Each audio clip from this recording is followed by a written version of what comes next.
You are listening to the Stand Out Now podcast with your host, Dave Mendonca. Check out each episode as top experts share their proven marketing, publicity, and sales tips to help you cut through the advertising noise so you can reach your ideal clients, get noticed, and connect with powerful influencers. The Stand Out Now podcast is brought to you by podcastinterviewexperts.com, helping entrepreneurs attract clients through business podcast guest appearances. Hey, how's it going? Thank you for listening. Our guest is a tech expert, journalist, TV and radio personality, and speaker. He's been featured on CNN and various other TV outlets and has contributed to a ton of publications, including USA Today. And he has his own show on Radio America called Tech It Out. Marc Saltzman, welcome to the podcast. Thanks so much for having me, Dave. Pleasure. Awesome. Sir, that was a mouthful. You're everywhere, sir. Thank you so much for that very kind introduction. Yeah, I try, it's like I'm certainly not alone. There's lots of tech experts out there, to use your phrasing. Funny enough, I call myself a technology evangelist because I like to preach about the benefits of tech. And I try to do so on the different mediums, like you mentioned, whether it's radio, TV, even movie theaters, in print, and on stage. So I'm fortunate that I've had these opportunities, and that's been my approach. But, as I recently talked to a university class, a third year or fourth year journalism class, that it's not for everyone. If you're more comfortable just being a journalist, there's nothing wrong with that. If you are more comfortable behind the monitor than in front of a camera or in front of a microphone, that's totally cool. The trick is to assess your skill set, analyze your comfort level. And if that's for you, or if you, on the flip side, like with me, I enjoy these different mediums. It keeps things fresh. And then go for it. But it's not like a one-size-fits-all scenario, right? Definitely, 100%. We'll definitely take a closer look as to how you got those different points of exposure in different mediums a bit later on. But Marc, a question I ask all my guests. Here we go. When you were a kid, what marketing or sales strategies, knowingly or unknowingly, did you use to get what you wanted? Persistence. Yeah, I'm one of those guys that just doesn't give up. If I want something, I'm relentless. I mean, obviously, I try to straddle the fine line between annoyance and persistence. I don't know how successfully, but even as a kid, if I wanted something, I'm just very headstrong like that. I was in the music industry as a kid, basically. I was playing clubs by the time I was 14, 15. I wasn't even allowed, by the way, in the front door. I had to go through the back alleyway. These bar owners or managers wouldn't even let us, our band, use the bathroom. They're like, nope, the alley's right out there, buddy. So to even get those gigs as a teenager, young teenager even, you had to have the chutzpah, or let's say the cojones, whatever we could take from the Jewish book or from the Italian side, and call these, not be afraid to pick up the phone and sell yourself. So I think that translated well into my adulthood when I was, first a bill collector. Let's not go there. What? But out of university, I went to U of T. I studied psych. I didn't know what I wanted to do when, I knew that the music may not pan out, but I did go. So I went to U of T as a backup. But then I was a bill collector for many years. I called people who didn't pay their credit cards. So Marc, that's a terrible job. It's the worst job. You can they always say it beats digging ditches. To me, I would say, it beats calling people who aren't paying their credit cards. But you have to be, obviously, persistent and aggressive to get people to pay, because it was mostly a commission gig. So obviously, if I wanted to eat, I had to get people to pay their credit cards who did not want to hear from me. And then that translated into being an entrepreneur, self-employed tech guy. So I think that skill set that I had as a kid, and then into teenagehood, and then into my 20s when I started this tech thingy, was definitely not having any issues selling myself. For better or for worse, again, it doesn't rub everybody the right way. Again, I try not to be a nudge. I don't want to bother people, but you have to be. And I know this is such a cliche, and I don't necessarily subscribe to this philosophy that people say, millennials, they have their hand out. They're just they're like the, give me generation. I don't think that's necessarily true, but definitely you have to be hungry. You can't expect that work is just going to fall on your lap. So writing quality aside, how good you are at what you do, and all that's separate from selling yourself and being a networker and a self-promoter. You have to, especially if you're freelance. If you don't have those skills and you want to be a journalist, hey man, go get a desk job at Toronto Star, at TMZ, wherever, in-house, And then that way you're not doing the running the business side of things. But if you want to, be a freelance journalist and you want to eat, then you have to also wear that hat as a self-promoter and as an entrepreneur.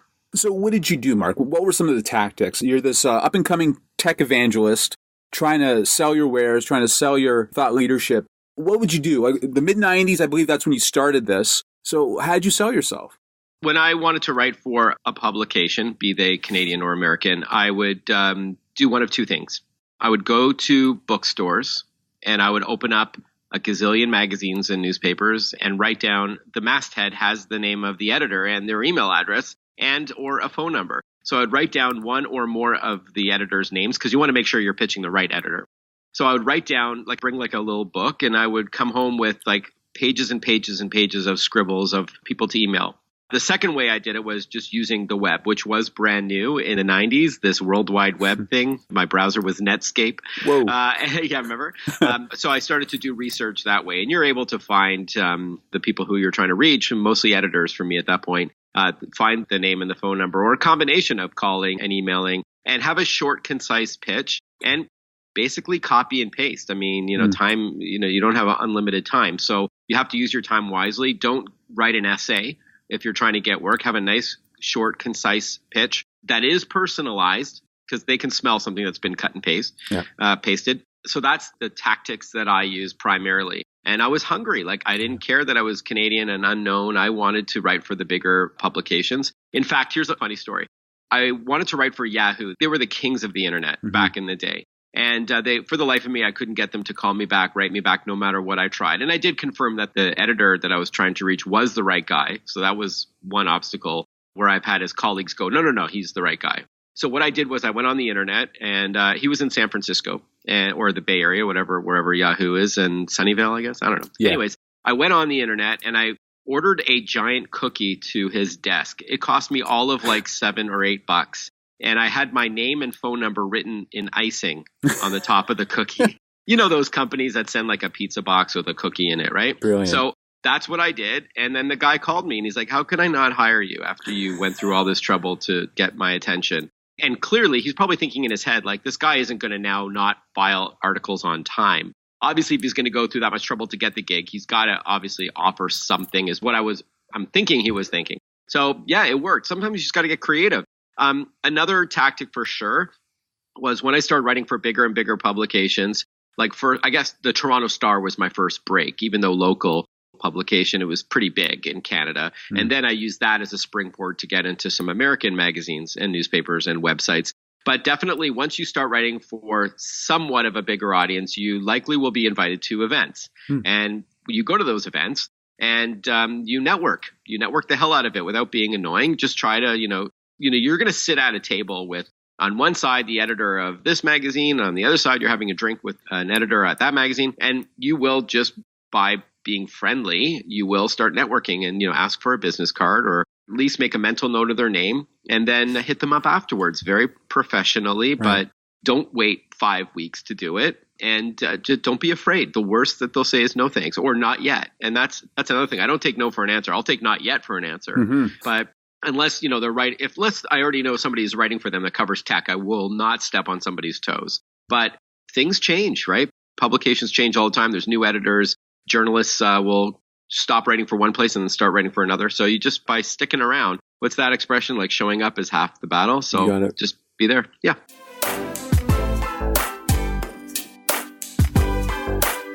It's incredible what you've built here. You're a little tech empire. So early on, though, that pitch, some of the listeners that are listening to this episode, maybe they're up-and-coming experts, thought leaders, all that sort of stuff, entrepreneurs. What's in that pitch? They don't have the credibility yet, Mark. So, what did you do, when you're just starting? How did you get that credibility piece? How did you convince that first publication to say, yeah, we like this guy? The first thing, I guess, is to specialize in something. Try to focus on something so you know it inside and out. Know your craft. For me, it was video games to start, and then I branched out to tech, like websites and gadgets and game and apps and so on. So find your passion and double down on it. Unless you want to be a generalist, you want to be a news reporter or something, then that's a different animal altogether. But whether it's tech or whether it's gardening, whether it's being a sex expert, whether it's being a hockey expert, just find something that you're super passionate about and do that one thing. So you'll be known as that go-to girl for all things real estate or that go-to guy for all things photography, whatever it is that excites you. And then the second thing is to assess your skill set. As I said earlier, is it writing? Is it podcasting? Is it YouTubing? Is it public speaking? And that's all you do. That's totally fine. If you can try to do it all. My approach has always been a multimedia approach. I want people to see my face at the movies and go, oh, cool. I didn't know that, my iPhone can do that. And then they hop in their car on their way home and they hear me on the radio. They open up their magazine at home that they get in the mail and they're like, oh, that's the dude, same dude, right? Mm-hmm. And that's been my approach. And I've been fortunate to be able to, I've been doing it for 25 years now that I've been building up the different mediums. So to go back to your question, though, if you are not a known entity, what the hell do you write in that pitch? By just you writing that pitch is going to separate you from all the other people who may know a lot more than you. So obviously it's best if you know your shit and you're ready to turn it around quickly. Because if an editor writes back and says, okay, you got my attention, let me see something you've written, don't take a while to do it. You got to have it ready in the can. So even if you're not published, have a mock review written if you want to be a tech guy and you want to review a Samsung TV or an LG smartphone. Have a mock review written, but it does help if you've been published somewhere. And the good news is in today's day and age, compared to when I started 25 years ago, is that you're not at the mercy of somebody publishing your words. When I was younger, websites were just starting, but there was no blogs yet, for example, and you didn't need to know how to code and write HTML in order to have a blog, like a website. But back then, I was at the mercy of a magazine publishing my words. Today, that's not the case. Anybody can write what they want on social media and become an expert on social media, and you're just using typing in the words or uploading a video right into that platform. And speaking of video, back then I was at the mercy of a TV station to put me on the air. Yep. Today you've got YouTube and Twitch and all these other platforms or social media. And back then, if you wanted to be a radio host, you had to have a radio station that was willing to give you a show. Now you've got podcasting. So it's a very different age and there's no excuse. There's so many platforms out there that you can leverage. So do your homework and then write a short pitch. You may not be published yet or maybe not published in a very big magazine, but have something, a short pitch of who you are. Make sure what you're pitching is to the right publication, like a relevant publication. Don't pitch like, hey, I'm an expert in kids' toys and you're writing to Playboy magazine. Like obviously know your publication that you're pitching. Know what that editor, make sure you're not spinning your wheels and you're writing to the wrong editor because they're not even going to write you back to tell you that. So just do your homework, make sure it's the right guy or girl. Right. And just make it, KISS. Keep it simple, stupid. A real short, concise email and then follow up because chances are you're not going to get a reply. But if you do that 50 to 100 times a day, and there's no shortage of websites out there and magazines and newspapers and TV stations and radio stations and all that, you will, just by playing the numbers game, you will get 3 to 4% of people writing you back saying, okay, let me see what you got. And out of those 3 or 4 out of 100 that say, all right, maybe let me see what you got, you're going to get 1 or 2 that say, okay, here, I'm going to give you $200 US to write a 600 word review, do a week from Friday. Send me images and don't be late. It's going to happen. It's just playing the numbers game. You got to be hungry, Mark, and that's what you've been. So yeah, you've got to be. It's no one's going to call you and go, "Hey, I heard that you review video games. What can you do for me?" It doesn't work like that. It's competitive, right? So you got to start. And if it's not for you, if breaking down doors is not for you, that's totally cool. Yeah. You can either take a day job as a journalist at a publication where you've got your daily assignments and you don't have to think about your next meal, or you can have an agent, like a literary agent that can find you work. I don't see it that much when it comes to things like articles, but definitely for books. Like, if you want to write a book, then you may have a literary agent that will represent you and you give them a percentage. Right. It's interesting. As you know about the book thing, right? You got it, sir. You got it. You know what I love about you being a tech expert, just that field, it has legs. You've been at this for 25 years. You're always learning new stuff. Like, it's brilliant. Like, you're open to learning. And that's another thing for people. Like, when you pick a niche, make sure you're always learning something. And that's what you've been doing. Yeah, it's a good point, especially in the tech space that evolves so rapidly that, like, you can go away on vacation for a week and come back and then everybody's buzzing about something new that you had no idea about. So yeah, you have to stay on your game. You have to sharpen your craft and make sure that you evolve as the industry evolves. You're not going to know it all. I don't claim to know it all. I may get some haters who write a comment on Reddit or in the comment section of an article going, dude, you totally forgot one of the biggest apps when you're talking about meditation and mindfulness apps. How could you leave out this one? I'm like, oh, okay. I didn't know about it. Like, What do you want from me? I don't claim to know everything, but I try to do my homework.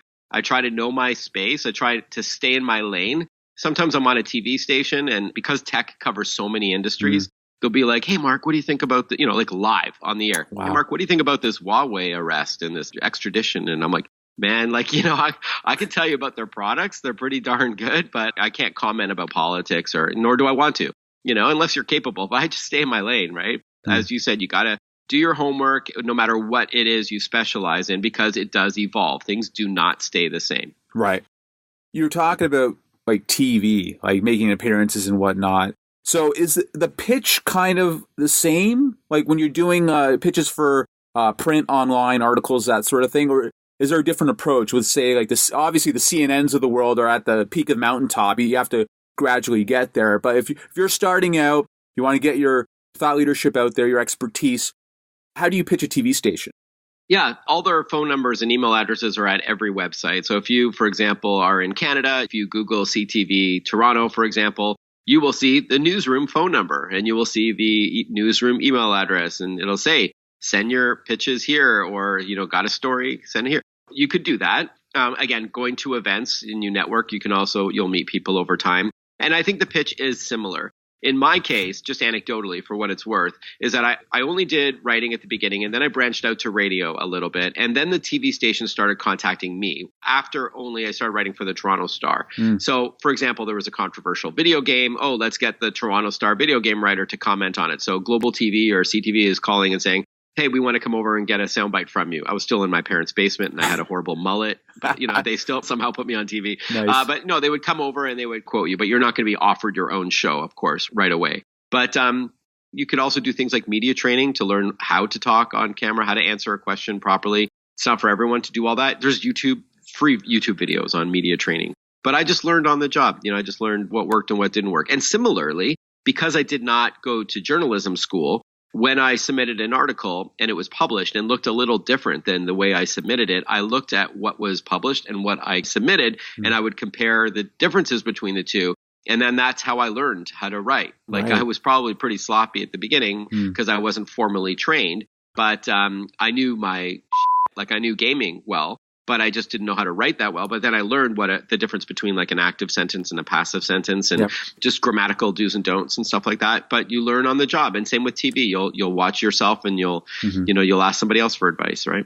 So when you were on TV, do you remember those early days, like how you performed on TV? Like how do you compare then to now? Like, it's funny. So I recently found some videos, and somebody had uploaded some interviews of mine from 1997 talking about video games, in 1999, talking about these new gadgets. And gadgets weren't really a thing yet. In fact, I was showing for the first time this a product called the BlackBerry that was like a pager, but it lets you not only see your emails while you're on the go, but even reply to them. It was mind-blowing. So it's kind of funny, like what got me excited back then. But that was a game changer. So I did look at myself. First of all, I was thinking, like, why would you look like that? But that's just it. Everybody looks at themselves when they were half their age and say, ooh, so I did have a bad mullet. It wasn't intentionally a mullet. I had like long hair, like one length. And then I guess the bangs stopped growing, but nobody told me, buddy, so, oh man. And then when I got this gig with CNN in 2001, so I started in 94 part-time, 96 full-time writing a book. I co-wrote my book, and I quit my day job as a bill collector. Wow. Then I never went back. So I was a full-time journalist at 26, which was in 1996. And then I started on the radio right away, pretty much 96, 97, and then TV 98. It's 97, 98. In 2001, Peter Kent, who is now a politician, super nice guy, was at Global TV at the time. And he said, hey, Mark, I hope you don't mind. I want to write an email to someone I know at Turner Broadcasting in Atlanta, because I think you have a real knack in explaining technology. Or, my catchphrase is that I break down geek speak into street speak. Nice. So it's like, you have a really good, knack at that. It's not easy to do it in the whole bubble, internet bubble kind of thing. He's like, do you mind if I write a letter about you? And I'm like, hey, oh my God, I was like so honored. So indeed, he wrote a glowing email about me, and then they invited me down for a job interview. So I flew down to Atlanta. I cut my hair off, my bad mullet, got rid of my earring, got rid of the like little goatee that I had. And I started freelancing for them, and I used to work pretty heavily with CNN. Now it's just whenever there's a story that involves tech, and they don't do a lot about tech anymore. It's pretty much all politics. But I still am one of their go-to guys for tech. But didn't matter that I lived in Canada and they were in Atlanta. Wow. They would just fly me down, or then I would go to like local TV stations in Toronto that had, they were a satellite partner. Mm-hmm. Yeah, and then now Skype. I mean, a lot of the interviews I do now with Fox, CNN, Headline News, Al Jazeera, BBC, it's all Skype and FaceTime because the quality is getting there, right? Wait a sec, Mark. So you're telling me that bill collector from back in the day, the guy with the freaking mullet, is like global on like all these different networks. What a path. Holy cow. Thank you. Yeah, I just stuck with it, man. I've seen so many changes of the guard because I've been doing this 25 years, and that's an eternity in tech. Yeah. So just by showing up, you're going to get work. I don't claim to be the best writer. I'm okay on camera, but I'm still learning. And then, you learn how to monetize it. You learn how to monetize it over time. And I remember being told, I think this was back in like 94, 95. I didn't even know it was called freelancing, by the way, when you didn't write for one publication. It was like for a bunch of people. I remember being told, you want to be a freelance journalist in Canada? I hope you like craft dinner. That was the comment that I got from my editor at Toronto Computes magazine, which was a local free newspaper that you would get like at the corner of your street about IT, and that was the advice that I got. Yeah, good luck to you. But it doesn't have to be like that. If you diversify, you stay with it, you find ways of monetizing it, you're going to do just fine.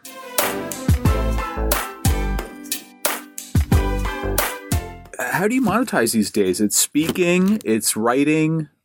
I think my work is split in 5 ways. Okay. So one is writing, articles and books. So I've written 16 books over the years. I've written a bunch, I write for a bunch of magazines and newspapers. And that's a bit of a slow drip. You don't get rich off of writing articles, but if you have enough consistency and a lot of US gigs, most of my writing is in the US, so that the dollar exchange certainly helps. Sure. Then that'll be the regularity that you want as a freelancer. And then you can take a flyer on some other things because you want that regular paycheck if you can. Sure. And then writing is my first pillar. The second pillar is radio. And I monetize radio by having sponsors on my radio show, which is a necessary evil. What do I mean by that? For most of my radio shows, I pay for the airtime. Most people don't know that. They think I'm paid as a host, like I used to be. But I actually pay some, but not all, of the stations that I have a show on, like an advertiser, for their audience. And then I have a sponsor that I plug on the air, but never exclusively. Like, for example, if, Microsoft is a sponsor on one of my shows, if I talk about Apple one week or Google, like their biggest competitors, I don't get my hand slapped, which is amazing. Like that's what you want because you don't want the show to sound like a commercial. So the trick is to have sponsors that pay you and then you pay the station and you keep the difference. Got it. I do not, however, sell individual interviews. Like if I wanted you, Dave, to come on my show to talk about podcasting or whatever, or being an entrepreneur or whatever, I would never say, oh, okay, you got to give me this much to be on my show. I'm not like that. But if a company wants to have a longer term partnership and I want to align myself with that brand, then that's how I monetize radio. And that's also in the States. I pay a syndication fee. Got it. But it's not much, actually. It's not bad. Okay. So that's the second pillar. Third pillar is video. So I don't get paid usually to go on TV shows. Like if CTV wants me to come on and talk about something, or CNN, I do that for my brand. You know what I mean? So they don't pay me. I don't pay them, anything like that. But I do get my own shows from time to time. So in May of 2019, I'll be starting a new show on CNBC in the US. Love it. Yeah, thanks. I don't know if you knew that. Yeah. No. So it's called Tech Impact. It's going to be a 30-minute show on Saturday mornings. Thank you. Saturday mornings at 11. It's a 30-minute interview-heavy show. I'm going to be shooting them out of Miami. And I signed on for 8 episodes. Yeah, it's cool. I've hosted Canadian TV shows before, and I've been doing a lot of American TV before, but I've never hosted an American TV show. So I'm stoked. So it's called Tech Impact. So that'll be paid for. But usually when I do it, you do a hit here and there. It's just do it for exposure. Because if you don't do it, then your competitors are going to be interviewed on camera. You know what I mean? Right. So that's video. The fourth pillar is public speaking.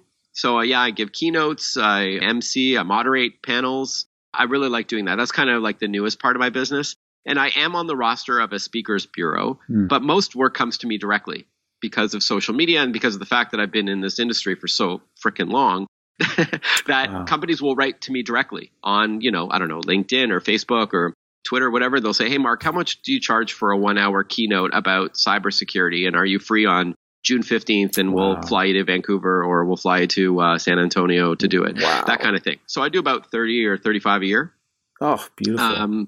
And then the last pillar is, let's call it brand ambassadorship or influencer stuff, which I need to be careful about because I'm still a journalist.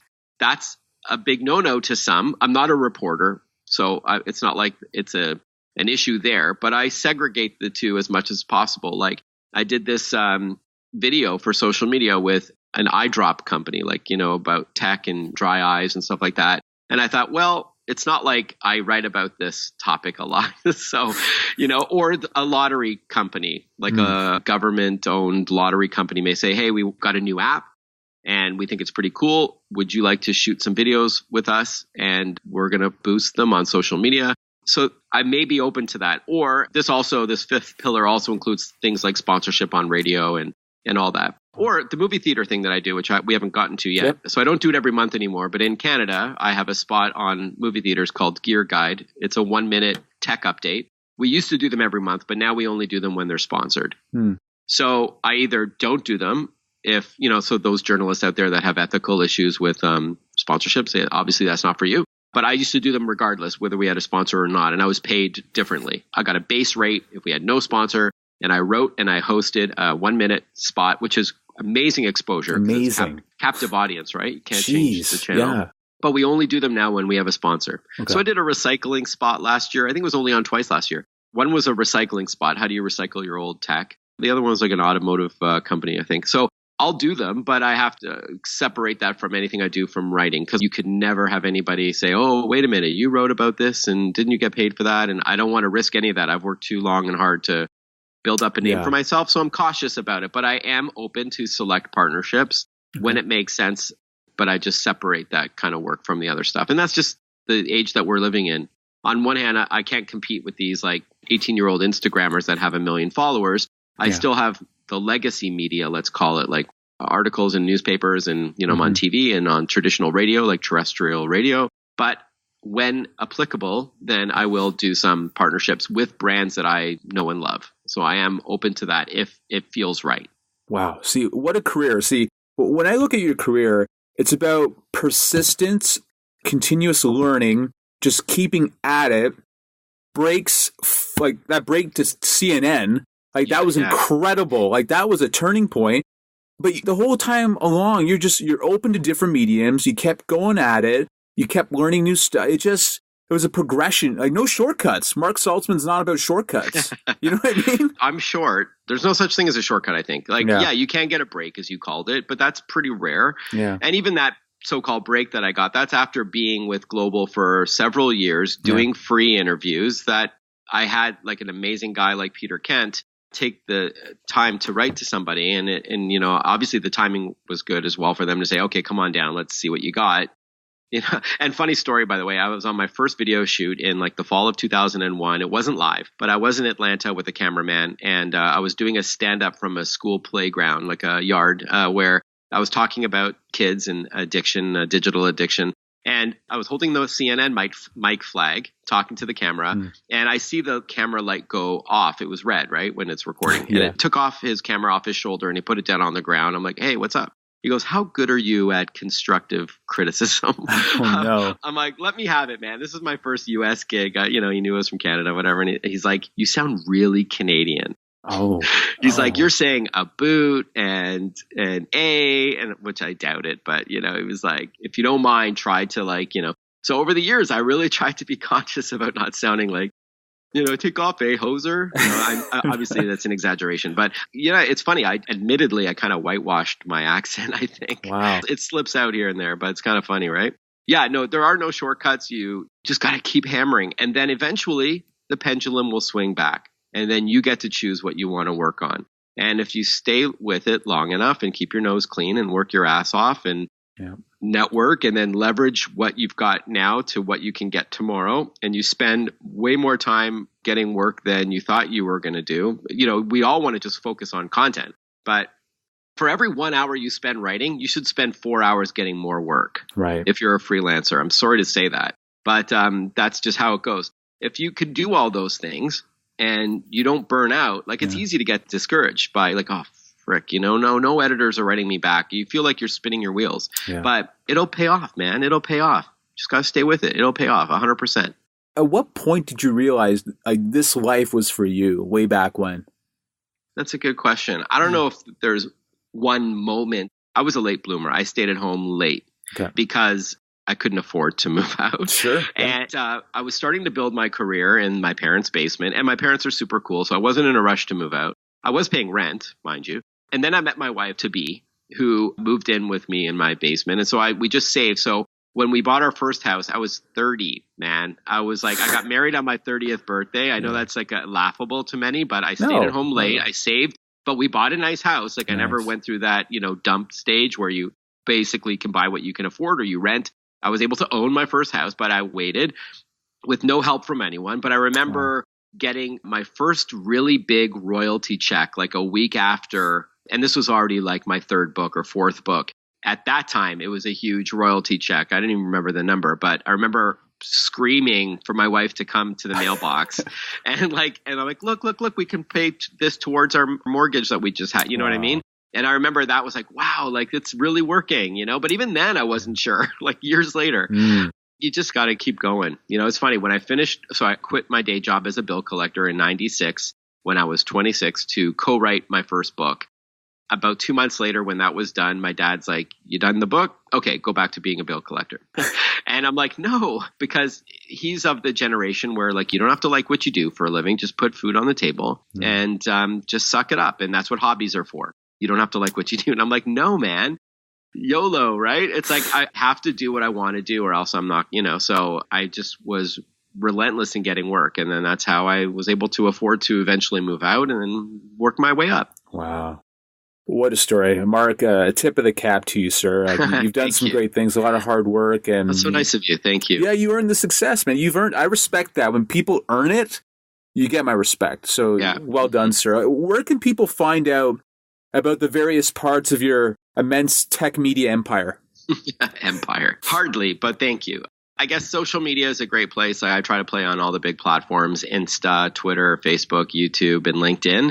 It's Marc with a C, Saltzman. And then my website does link to some stuff that I do. Like I don't update it daily or anything like that, but it does show the different part of my work. And you can also, if your listeners want to reach out to me with a question or a comment, it's at marcsaltzman.com and be happy to answer any questions that you got. And I always try to be as open as I can. Sometimes you need some advice, right? You need some help. So Marc, awesome. Thank you for doing this, sir. Likewise. Thanks for having me. Awesome. My pleasure. Everybody out there, thank you for checking out this episode. Enjoy your week. Thank you for listening to the Stand Out Now podcast. Don't forget to subscribe to the show on iTunes and rate and review it as well. You can find out more about our program at thestandoutnowpodcast.com. Thanks again and enjoy your week.